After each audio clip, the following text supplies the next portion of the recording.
Hello दोस्तों, welcome to my channel सुबलेज। आज के इस वीडियो में हम मेघालय के पठार के बारे में पढ़ेंगे और किस तरह से एग्जाम में इससे सवाल पूछे जाते हैं इसके बारे में भी चर्चा करेंगे। तो चलिए दोस्तों, बिना देरी किए हुए आज क्लास शुरू करते हैं। तो आज हम लोग बात करते हैं मेघालय के पठार के बारे में। मेघालय के पठार के बारे में बात करें तो सबसे पहले हम इसके लोकेशन के बारे में बात करेंगे कि ये कहाँ पे स्थित है। तो आपको यहाँ पे दिख रहा होगा भारत का मैप, ये हमारा भारत का मैप है। आपको यहाँ पे एक और फिगर दिख रहा होगा, यहाँ पे इस फिगर को भी नहीं समझना है, पहले हम इसके बारे में बात करते हैं। तो ये हमारा भारत का मैप है और भारत के मैप में मेघालय का पठार कहाँ स्थित है इसके बारे में बात करते हैं।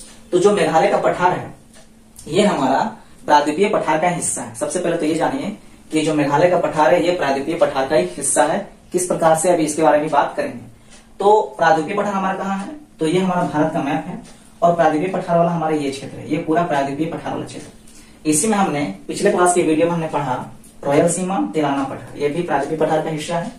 तो तेलंगाना पठार और रॉयल सीमा हम लोगों ने पढ़ लिया है। और यहाँ पे जब हम लोग भारत के पूर्वोत्तर राज्यों की तरफ जाते हैं तो वहां हमारा पड़ता है मेघालय, एक राज्य है। तो वहीं पे हमारा है मेघालय का पठार और यहीं पे शिलांग स्थित है। मेघालय की राजधानी है शिलांग, इसी वजह से इसको मेघालय के पठार को शिलांग के पठार के नाम से भी जाना जाता है, क्योंकि यहाँ पे मेघालय के पठार में शिलांग स्थित है और शिलांग मेघालय की राजधानी है। तो जो हमारा मेघालय का पठार है ये मेघालय का पठार, ये हमारा प्रायद्वीपीय पठार का हिस्सा था, लेकिन अभी ये अलग हो गया है। अब कैसे, इसको समझिए। तो जो हमारा पहले का जो प्रायद्वीपीय पठारी क्षेत्र था वो इस प्रकार से नहीं था, वो कुछ इस प्रकार से था। जो हमारा ये ऊपर वाला फिगर दिख रहा होगा इस प्रकार से। तो पहले जो हमारा प्रायद्वीपीय पठार का क्षेत्र वो इस प्रकार से था जब ये यूरेशियन प्लेट से नहीं टकराया था। तो जो ये गोंडवाना लैंड है, ये गोंडवाना लैंड है।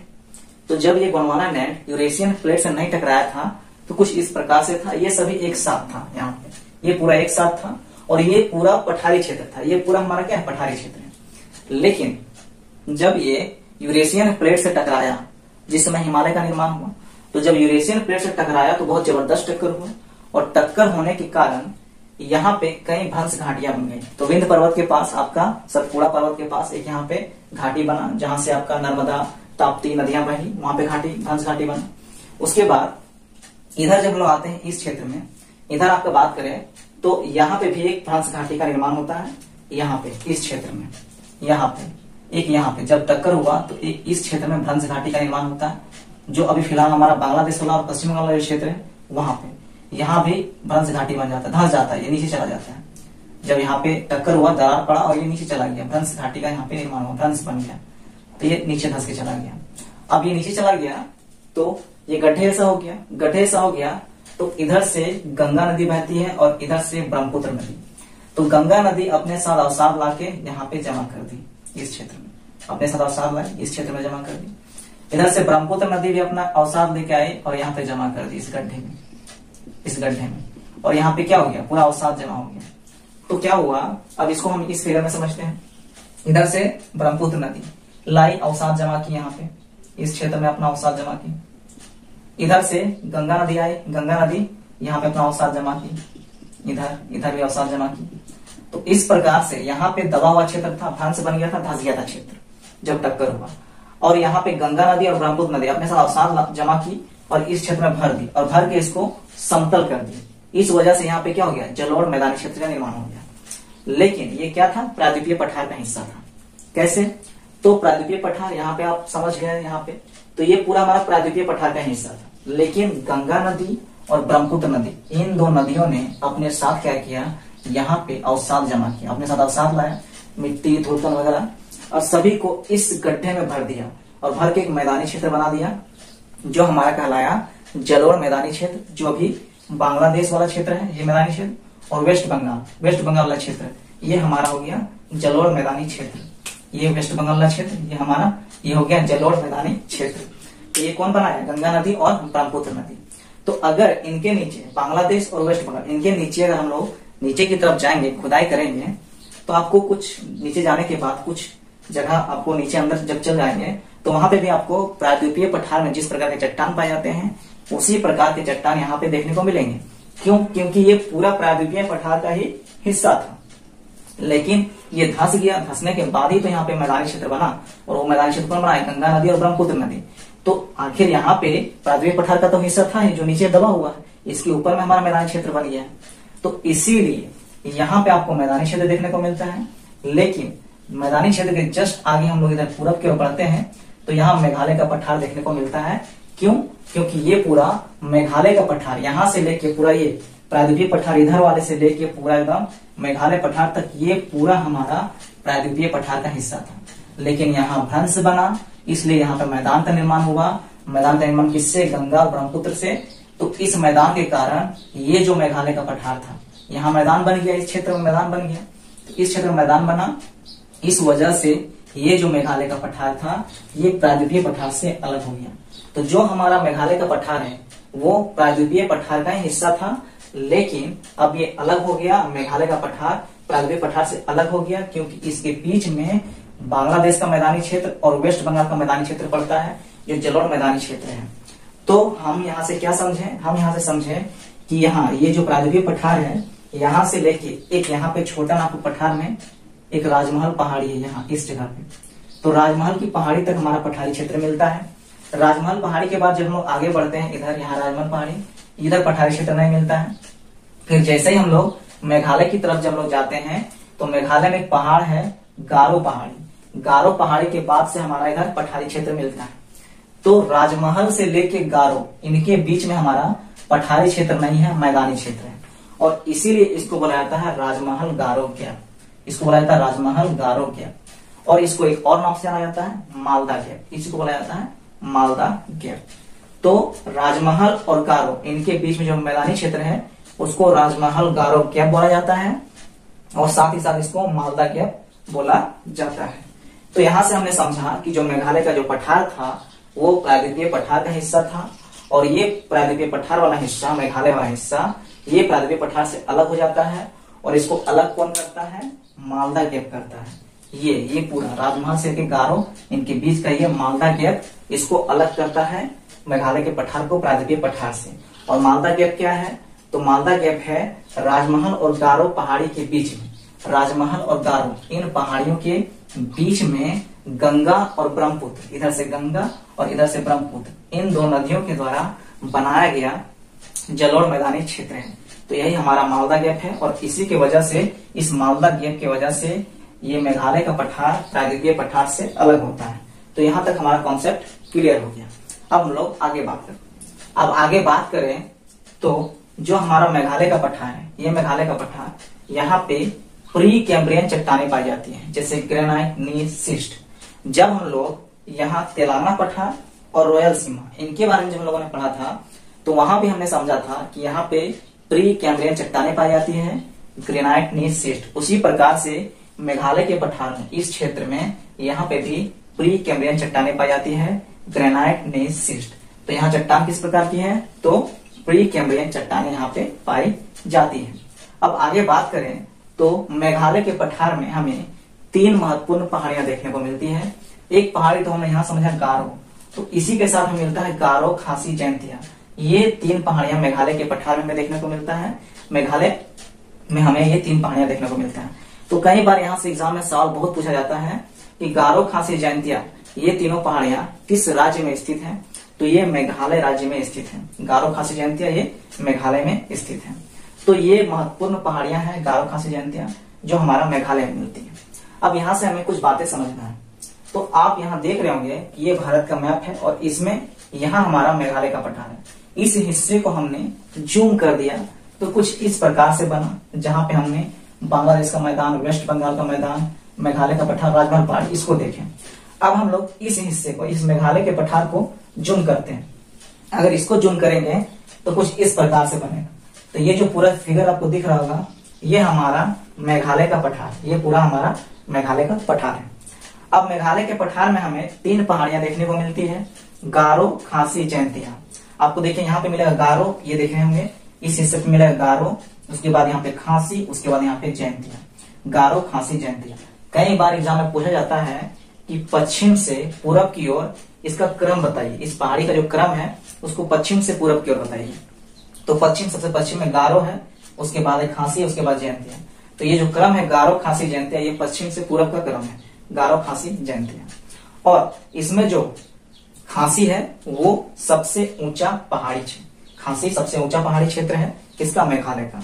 और यहाँ का सबसे ऊंचा जो चोटी है उसका नाम है शिलांग। यहाँ का खांसी का जो सबसे ऊंचा चोटी है उसका नाम है शिलांग। और इसी खांसी पहाड़ी में शिलांग स्थित है, जो राजधानी है किसका, मेघालय का। तो शिलांग राजधानी भी स्थित है यहीं पे, खांसी पहाड़ी, खांसी जो पहाड़ी है वो शिलांग राजधानी स्थित है, मेघालय की राजधानी शिलांग। और इसका जो सबसे ऊंचा चोटी है उसका भी नाम शिलांग है। तो खांसी की सबसे ऊंची चोटी शिलांग है और खांसी में ही शिलांग सिटी स्थित है। खांसी पहाड़ी में एक बहुत बड़ा क्षेत्र है, बहुत बड़ा समतल क्षेत्र है जहां एक शहर बसा हुआ है, शिलांग शहर, जो मेघालय की राजधानी है। तो खांसी पहाड़ी में शिलांग राजधानी भी स्थित है और खांसी की जो शिखर है, सबसे ऊंचा जो शिखर है उसका भी नाम शिलांग है। गारो की बात करें तो गारो की जो सबसे ऊंची शिखर है वह है नोक्रेक शिखर। नोक्रेक शिखर, नोक्रेक शिखर गारो की सबसे ऊंची शिखर है और यहीं पे बना हुआ है नोक्रेक बायोस्फीयर रिजर्व। इस पहाड़ी में, गारो पहाड़ी में बना हुआ है Nokrek biosphere reserve. Nokrek biosphere reserve Garo पहाड़ी में बना हुआ है। बायोस्फीयर रिजर्व तो ऐसा क्षेत्र जहां पे अलग अलग प्रकार के जीव जंतु पाए जाते हैं, अलग अलग प्रकार के वनस्पति पाए जाते हैं, तो उनको संरक्षित करने के लिए क्या बनाया जाता है, बायोस्फीयर रिजर्व। तो यहाँ पे अलग अलग प्रकार के जीव जंतु हैं, अलग अलग प्रकार के वनस्पति हैं, तो इसीलिए यहाँ पे बनाया गया है Nokrek biosphere reserve, Nokrek biosphere reserve. और उसके बाद सबसे अंत में यहाँ पे इधर सबसे पूर्वी क्षेत्र में ही हमारा जयंतिया पहाड़ी देखने को मिलता है। तो जब इसका क्रम पूछा जाता है कि पश्चिम से पूरब की ओर इस पहाड़ी का क्रम बताइए, तो इसका क्रम है गारो, खासी, जयंतिया। लेकिन इसमें अगर ऊंचाई में क्रम पूछा जाए कि इसका ऊंचाई में क्रम बताइए, तो सबसे ऊंचा खांसी, उसके बाद जयंतिया, उसके बाद गारो। यानी गारो सबसे कम ऊंचा है और सबसे अधिक ऊंचा है खांसी है। तो खांसी, जयंतिया, गारो, ये हो गया क्रम ऊंचाई में। और आपका पश्चिम से पूरब क्रम, जो पश्चिम से पूरब की ओर जो क्रम है वह हो गया गारो, खांसी, जयंतिया। और आगे बात करें तो जो ये मेघालय का पठार है, इसी का कुछ हिस्सा यहाँ पे मिलता है। मेघालय के पठारी क्षेत्र में कुछ पहाड़ जो है, असम में भी कुछ पहाड़ हैं जो आपका मेघालय पठार का है अंतर्गत आते हैं। जो असम में कुछ पहाड़ है वो मेघालय पठार के अंतर्गत आते हैं। जैसे असम के पहाड़ है मिकिर और रेंगमा। ये मिकिर रेंगमा यहाँ पे आगे इधर हम लोग पढ़ते हैं जब, तो यहाँ पे देखिए मिकिर है और यहाँ पे रेंगमा है। मिकिर रेंगमा ये असम के पहाड़ है, असम के पहाड़ है, लेकिन ये मेघालय पठार का हिस्सा है। तो कई बार एग्जाम में पूछा जाता है कि जो मिकिर और रेंगमा है ये पहाड़ किसके हिस्सा है, तो ये प्रायद्वीपीय पठार का हिस्सा है, ये हिमालय का हिस्सा नहीं है। इधर आपका हिमालय के भी जो हमारा ये इधर आपका जो ये क्षेत्र है, तो इधर कई क्षेत्रों में क्या हिमालय के पर्वत, हिमालय के पहाड़ियां, हिमालय से जो पहाड़ियां कटे हुए हैं वो सभी इधर फैले हुए हैं। लेकिन ये जो मिकिर और रेंगमा है ये हिमालय का अंश नहीं है, हिमालय का भाग नहीं है। ये मिकिर और रेंगमा प्रायद्वीपीय पठारी क्षेत्र का भाग है जो आपका मेघालय पठार के ही अंतर्गत आता है, जो ये असम में पड़ता है। तो असम में 2 पहाड़ियां हैं, मिकिर और रेंगमा, और मेघालय में 3 है, गारो, खासी, जयंतिया। आगे बात करें तो जो ये मेघालय वाला क्षेत्र है, ये वाला क्षेत्र, मेघालय वाला क्षेत्र, यहाँ हमें बहुत अधिक वर्षा देखने को मिलती है। सर्वाधिक वर्षा हमें इसी क्षेत्र में देखने को मिलती है। अब इसका कारण क्या है, इसके कारण को भी समझेंगे। तो सबसे ज्यादा यहाँ पे वर्षा देखने को मिलती है और यहाँ पे सबसे अधिक वर्षा 2 शहरों में देखने को मिलती है। एक है चेरापूंजी और एक है मौसिनराम। चेरापूंजी और मौसिनराम यहाँ पे 2 ऐसे शहर हैं जहाँ पे सबसे अधिक वर्षा देखने को मिलती है। अब सवाल ये बनता है कि जो हमारा मेघालय क्षेत्र है यहाँ पे अधिक वर्षा क्यों पड़ता है, मेघालय वाले क्षेत्र में अधिक वर्षा क्यों पड़ता है। तो आप यहाँ देख रहे होंगे कि यहाँ पे हमारा बंगाल की खाड़ी है, तो बंगाल की खाड़ी से आने वाले मानसूनी हवाएं इधर जाती है। यहाँ से बंगाल की खाड़ी, ये पूरा क्षेत्र बंगाल की खाड़ी का है, यहाँ से मानसूनी हवाएं इधर जा रही है, मानसूनी हवाएं इधर जा रही है और ये कहा मेघालय के पठार में प्रवेश कर रही है। अब जैसे ही मेघालय के पठार में इंटर करती है, यहाँ ये मेघालय का पठार, अब यहाँ पे इंटर करती है, जैसे ही इंटर करती है मानसूनी हवाएं, तो ये हवाएं इधर जाती है, यहाँ आपको मिल गया खांसी पहाड़, इससे टकराती है, इधर जयंतिया इससे टकराती है, इधर गारो इससे टकराती है। तो इधर यहाँ तीनों तरफ से यहाँ पे पहाड़ियां, यहाँ पे गारो, खांसी, जयंतिया, यहाँ पूरा पहाड़ी है। तो जब ये आती है मानसूनी हवाएं तो इनसे टकरा जाती है और टकराने का क्या होता है, ये हवाएं यहीं घूमती है इसी क्षेत्र में, और इसी क्षेत्र में घूमने की वजह से यहाँ पे बारिश होती है। अब बारिश कैसे होती है इसको भी समझिए। जैसे मानसूनी हवाएं हैं वो चली, मानसूनी हवाएं वो चली, तो मानसूनी हवा में क्या होता है, आर्द्रता होता है, नमी होता है। अब ये इस प्रकार से जा रही है, अब इसके बीच में कोई नहीं है तो ये चलते जाएगी। लेकिन इसके बीच में मान लो पहाड़ आ गया, ये पहाड़ आ गया, अब इसके बीच में एक पहाड़ आ गया, अब ये पहाड़ आ गया तो यहाँ तो आई ठीक। अब ये पहाड़, अब इस पहाड़ को पार करने की कोशिश करेगी तो इसका दिशा क्या होगा, ये ऊपर की तरफ उठने लगेगी, ऊपर की तरफ उठेगी तभी तो पार करेगी ना। तो जैसे ही ऊपर की तरफ उठेगी तो इसमें जो जल है भाप के रूप में वो जल क्या हो गया, जैसे ऊपर जाएगा वो भाप जल में परिवर्तित हो जाएगा, गैस से द्रव में बदल जाएगा। जो ये भाप है यहाँ पे, इसमें जो भाप है इस हवा में, ये ऊपर जैसे जाएगा तो ये भाप के रूप में है, गैस के रूप में है, तो ऊपर जैसे जाएगा तो ये द्रव में बदल जाएगा। द्रव में मतलब पानी का बूंद जैसा बन जाएगा। अब ये पानी का बूंद बन जाएगा तो भारी हो जाएगा, भारी हो जाएगा तो गुरुत्वाकर्षण के कारण ये नीचे गिरेगा। इस वजह से इस क्षेत्र में क्या होगा, इस क्षेत्र में बारिश होगी। इस क्षेत्र में बारिश होगी क्यों? क्योंकि यहाँ पहाड़ जो है इस हवा के लिए अवरोध उत्पन्न कर दिया। ये जो हवा थी ये आगे बढ़ रही थी, लेकिन यहाँ अवरोध बन गया, पहाड़ी क्षेत्र है इसीलिए, तो यहाँ पे बारिश कर रही है। तो इसी कारण से इस क्षेत्र में यहाँ पे इधर जाएगी तो यहाँ पहाड़ी, इधर जाएगी तो यहाँ पहाड़ी, इधर जाएगी तो यहाँ पहाड़ी, इधर जाएगी तो यहाँ पहाड़ी, जिधर भी हवा जाएगी चारों तरफ तो पहाड़ी मिल रही है। यहाँ गारो है, यहाँ खांसी, यहाँ जयंती है। इस वजह से इस क्षेत्र में क्या, इस पूरे वाले क्षेत्र में हवा घूमती रहती है और यहीं पे बारिश अधिक होती रहती है। इसीलिए मेघालय वाले क्षेत्र में अधिक वर्षा हमें देखने को मिलती है, अधिक बारिश यहाँ पे होती है। और अधिक बारिश जहाँ पे होती है वहाँ अलग अलग प्रकार के जीव जंतु पाए जाएंगे, अलग अलग प्रकार के वनस्पति पाए जाएंगे, क्योंकि अधिक वर्षा होती है तो वनस्पतियों का विकास अधिक देखने को मिलता है। और जहाँ पे वनस्पतियों का विकास अधिक होता है वहाँ अलग अलग प्रकार के जीव जंतु भी देखे जाते हैं। तो इसीलिए यहाँ पे अलग अलग प्रकार के वनस्पति हैं, अलग अलग प्रकार के जीव जंतु हैं। इसीलिए यहाँ पे बायोस्फीयर रिजर्व बनाया गया है, जिसका नाम है नोक्रेक बायोस्फीयर रिजर्व। कहाँ है? गारो पहाड़ी में। अब यहाँ पे तो पूरा ये जो क्षेत्र पूरा है, यहाँ पे क्या हुआ, पूरा बारिश होता है, वर्षा बहुत ज्यादा होती है। लेकिन मेघालय के पठार में आपका जो ये खांसी पहाड़ी के दक्षिण में दो स्थान स्थित है, चेरापूंजी और मौसिनराम। यहाँ पे चेरापूंजी है, उसके नीचे यहाँ पे दक्षिण में मौसिनराम। ये दोनों स्थानों पे सबसे अधिक वर्षा होती है मेघालय वाले क्षेत्र में, क्योंकि यहाँ पे तो पूरा वर्षा हो रहा है, लेकिन ये क्षेत्र बीच में पड़ जाता है। चेरापूंजी और मौसिनराम ये क्षेत्र बीच में पड़ जाता है, इधर से भी टक्कर, इधर से भी टक्कर हवा का हुआ, तो इस वजह से इस क्षेत्र में अधिक वर्षा हमें देखने को मिलता है, चेरापूंजी और मौसिनराम। अब चेरापूंजी में सर्वाधिक वर्षा होता है, लेकिन एक कैलेंडर माह में सबसे अधिक वर्षा होता है चेरापूंजी, और वार्षिक रूप से देखें तो सर्वाधिक वर्षा होता है मौसिनराम में। अब ये समझ में नहीं आया सर, एक कैलेंडर माह वार्षिक मतलब क्या, समझिए। जैसे मान लीजिए ये हमारा रहा चेरापूंजी, ये हमारा चेरापूंजी था, इसमें एक महीने में 100 सेंटीमीटर का बारिश हुआ, 50 सेंटीमीटर का बारिश हुआ। नेक्स्ट मंथ, अगले मंथ में फिर 100 सेंटीमीटर का बारिश हुआ, अगले मंथ 500 सेंटीमीटर का बारिश हुआ, और अगले मंथ 1000 सेंटीमीटर का बारिश हुआ। इस प्रकार से हुआ तो कितना हो गया यहाँ पे 1000, 1500, 16, 1700, 1750 सेंटीमीटर। यहाँ पे 1750 सेंटीमीटर का बारिश हुआ। कहाँ पे? चेरापूंजी। एक मंथ में 100 सेंटीमीटर, एक मंथ में 50 सेंटीमीटर, एक मंथ में फिर 100 सेंटीमीटर, फिर अगले मंथ 500 सेंटीमीटर, फिर अगले मंथ 1000 सेंटीमीटर, 1750 सेंटीमीटर। मौसिनराम की बात करें तो मौसिनराम में क्या हुआ, एक मंथ में हुआ 500, फिर एक मंथ में हुआ 600, फिर एक मंथ में हुआ 300, फिर नेक्स्ट मंथ में हुआ 1, 2, 3, 4, 5 ना, तो 3 हो गया यहाँ पे, फिर अगले में हुआ 400, फिर अगले में हुआ 700। इस प्रकार से हुआ। तो 1, 2, 3, 4, 5, यहाँ 5 महीना का लिए है, 5 महीना में अलग अलग बारिश हुआ, कुल हो गया 1750 सेंटीमीटर। यहाँ पे 500 हुआ, 600 हुआ, 300 हुआ, 400 हुआ, 700 हुआ। तो यहाँ पे 500 और इधर 600 और 400, 1000 हो गया, 300, 700, 2000 हो गया, और 5, 15, 2500, यानी यहाँ पे हुआ 2500 सेंटीमीटर बारिश। अब चेरापूंजी की बात करें तो चेरापूंजी में 100, 50, 100, 500 इस प्रकार से बारिश हुआ है।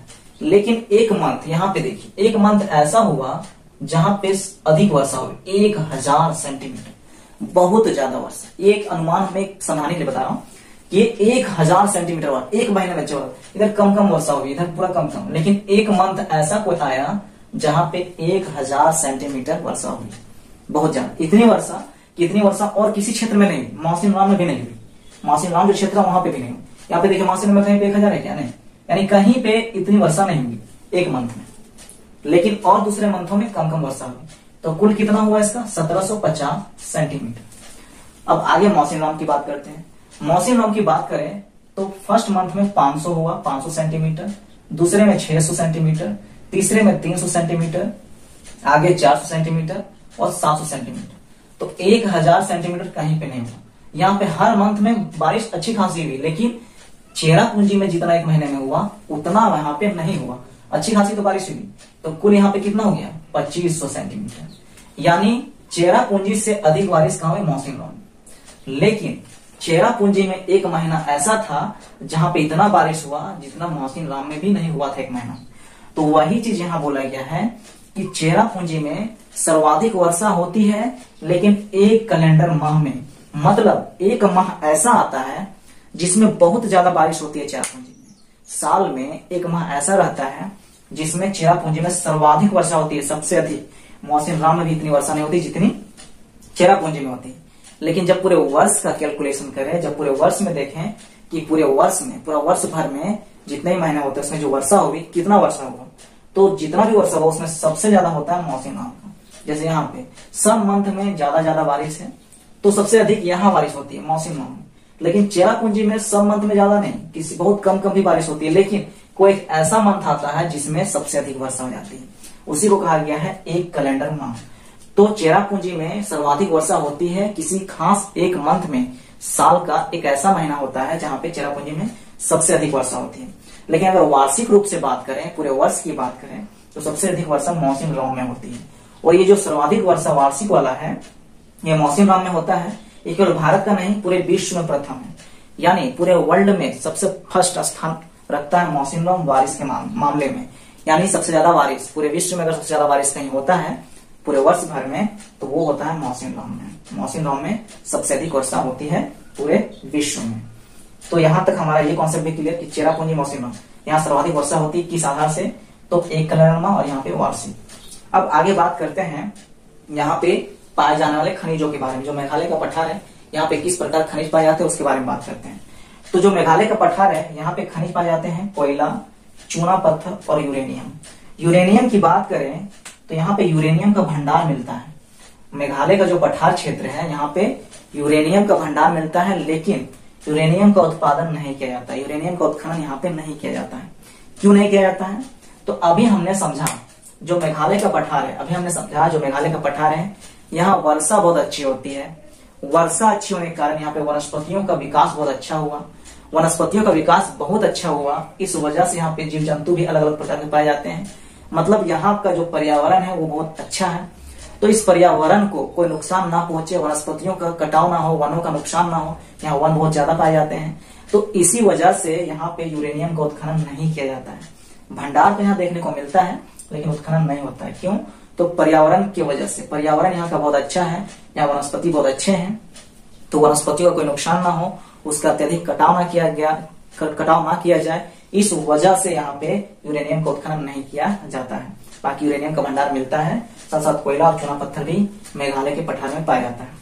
तो इस प्रकार से हमने मेघालय के पठार को संपूर्ण रूप से समझ लिया है। और मेघालय के पठार में आपको यहीं से एग्जाम में सवाल देखने को मिलेंगे। जितना भी हमने कॉन्सेप्ट समझा है, इसी के आधार पे यहाँ पे सवाल देखने को मिलेंगे। तो आज के इस वीडियो में हमारा जो मेघालय का पठार है वो कंप्लीट होता है। तो आज का वीडियो दोस्तों हमारा यही कंप्लीट होता है। अगर आपको दोस्तों हमारा वीडियो अच्छा लगता है तो आप हमारे वीडियो को लाइक करें, हमारे चैनल को सब्सक्राइब करें और हमारे वीडियो को दूसरे लोगों तक शेयर करें, ताकि वे भी हमारे वीडियो को देख सकें। और अगर आप ज्योग्राफी का पूरा संपूर्ण वीडियो चाहते हैं, तो आपको इस वीडियो के डिस्क्रिप्शन में ज्योग्राफी का पूरे का प्लेलिस्ट का आपको लिंक मिल जाएगा। आप वहां से मेरा ज्योग्राफी का सारा क्लास देख सकते हैं। तो दोस्तों आज का वीडियो हम लोग यही समाप्त करते हैं दोस्तों। अब आगे हम लोग मिलेंगे नेक्स्ट टॉपिक में। तब तक के लिए धन्यवाद दोस्तों। जय हिंद।